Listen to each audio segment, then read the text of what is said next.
Oi, gente, tudo bem? Dando continuidade ao assunto da gente de genética, aqui vai mais uma aulinha, tá? Agora sobre heredograma.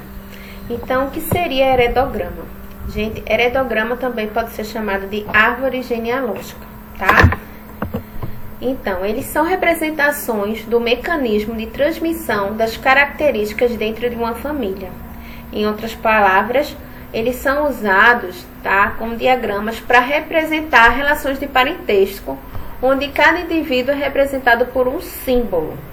Então, por meio desses heredogramas, fica mais fácil identificar os tipos de herança genética e probabilidade que possa afetar, apresentar alguma característica ou doença hereditária, tá, de membros da família. Então, por exemplo, pessoas que têm alto parentesco ou têm alguma doença hereditária, elas procuram um aconselhamento genético e através do heredograma, né, ele vai ajudar, vai conseguir abranger melhor isso aí para ele. Como fazer um heredograma? Então, para montar um heredograma, são utilizados símbolos específicos que representam a genealogia familiar. Então, ou seja, as relações de parentesco e características das pessoas da família. Então, a gente vai observar agora alguns os símbolos mais comuns, tá? Que está presente no heredograma. Bom, esse quadradinho aqui, tá, gente? Representa o sexo masculino, certo? O sexo masculino é representado por um quadradinho. A bolinha, o sexo feminino. A criança, um triângulo. Quando não se sabe o sexo não é desconhecido, é um losango, tá? Isso é usado muito também em pedigree. Quando tá escurinho, certo? São indivíduos afetados pela característica estudada. Não quer dizer que vai ser sempre uma doença, alguma anomalia assim séria, não. É alguma característica que está sendo estudada, tipo olhos claros, ruivo, né, cor do cabelo, enfim, a característica afetada vai estar escurinho, certo? Cruzamento, né, isso aqui é o casamento com um descendente, certo? Quando não tem isso aqui, só é o casamento, tá? Quando só é o quadradinho ligado à bolinha, é só o casamento.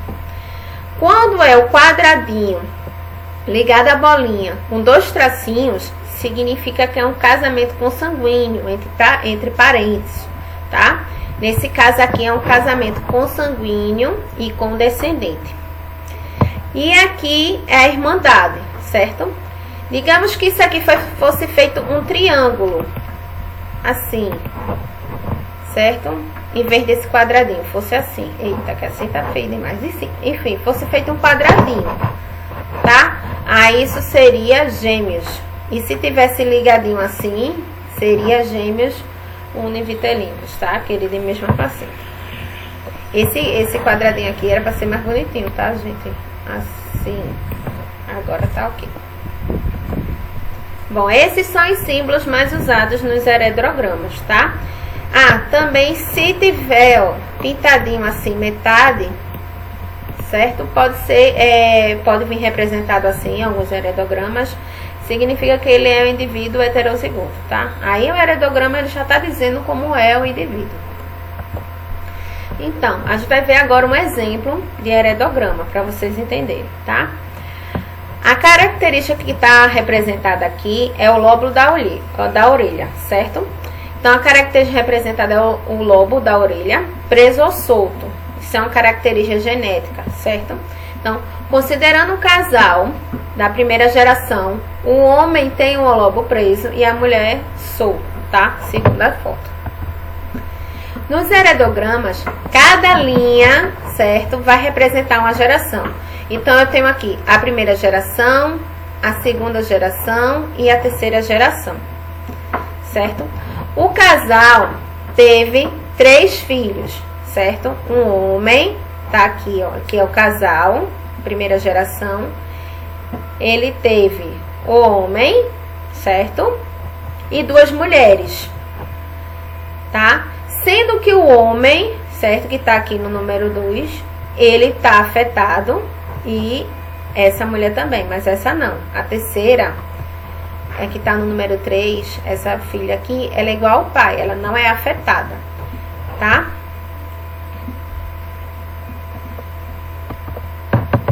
Então, a primeira coisa que a gente deve identificar em um heredograma é se a herança vai ser dominante ou recessiva. Mas como é que a gente vai saber disso?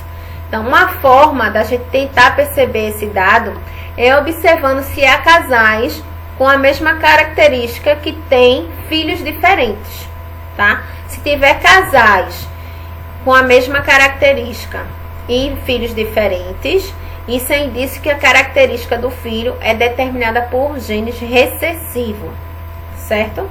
Casais, filhos de filhos diferentes. Como é o caso aqui, ó, casais iguais e filhos diferentes. Então, os filhos a gente já diz que, ó, é azinho, azinho. Então, toda vez que vocês virem um casal igual e os filhos forem diferentes, significa que esses filhos são recessivos, tá? Azinho, azinho. Aí a gente já identificou quem são os recessivos, tá bom? Então, quando a gente identifica os recessivos, a gente já entende que se esse aqui não é branquinho, ó, os recessivos estão clarinhos, certo? Em branco.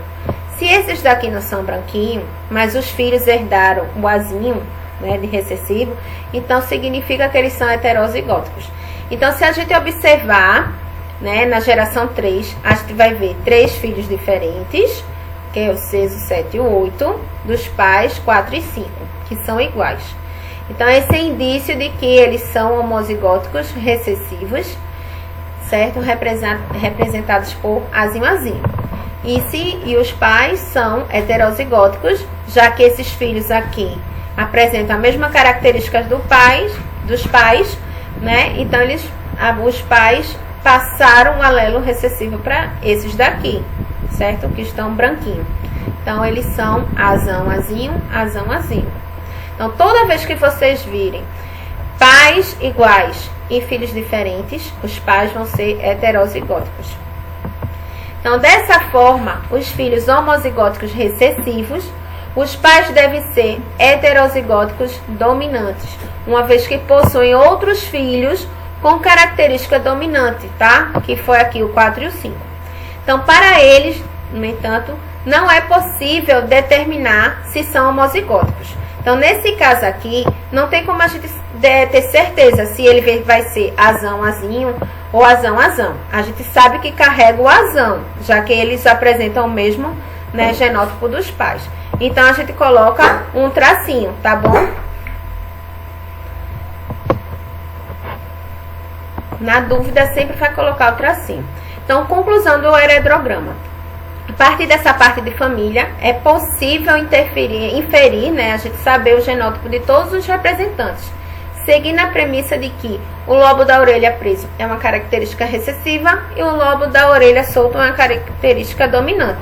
Então, depois que a gente sabe que isso aqui é azão, azinho, esse aqui são recessivos, então todos os branquinhos vão ser recessivos e esse daqui, que teve filhos diferentes, vai ser heterozigoto.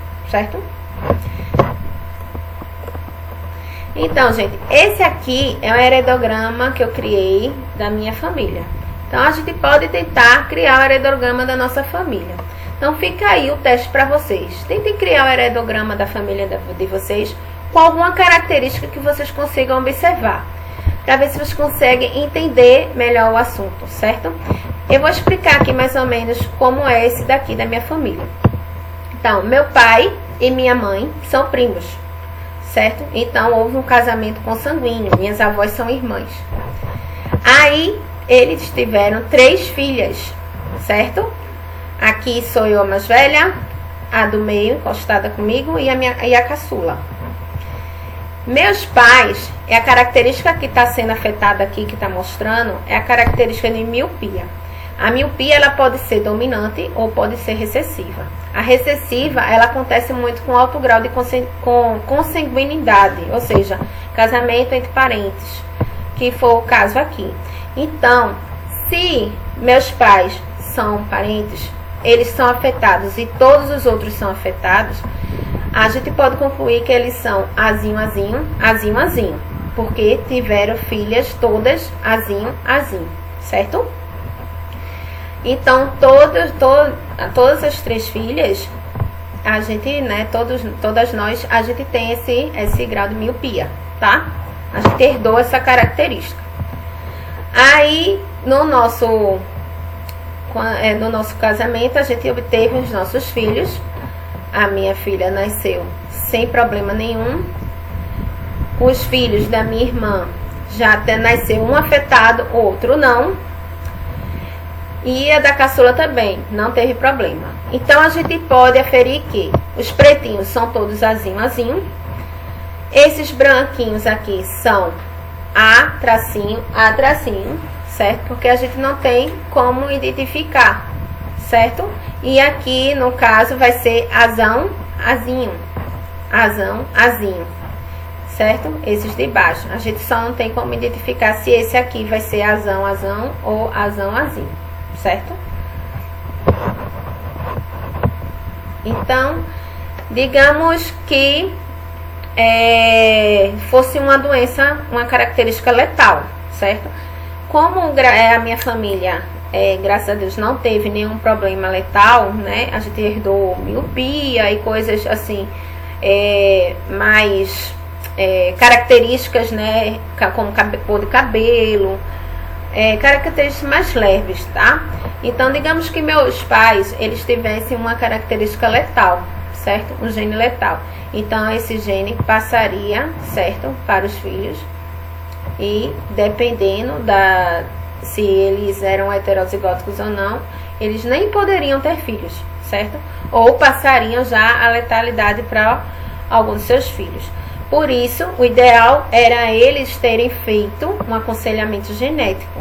Mas aí foi na sorte de Deus, né, na proteção divina, para que ninguém tivesse nada, certo? Por isso que é tão complicado o casamento consanguíneo.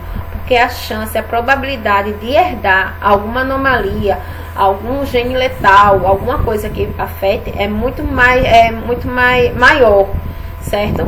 O caso da minha família foi uma providência assim, divina, que não aconteceu nada, que não tinha nada para herdar assim, de tão grave, né? Então, tudo que a gente herdou dá para viver normalmente, certo? Então, espero que vocês tenham entendido aí a aula. Qualquer dúvida, deixem um like de vocês. Se gostaram, deixa o like de vocês. Qualquer dúvida, deixa um comentário, tá bom? E se quiserem, entre em contato comigo, tá? Para maior esclarecimento, para a gente conversar mais um pouco, tá? Então, até a próxima aula e fiquem com Deus. Até mais, gente.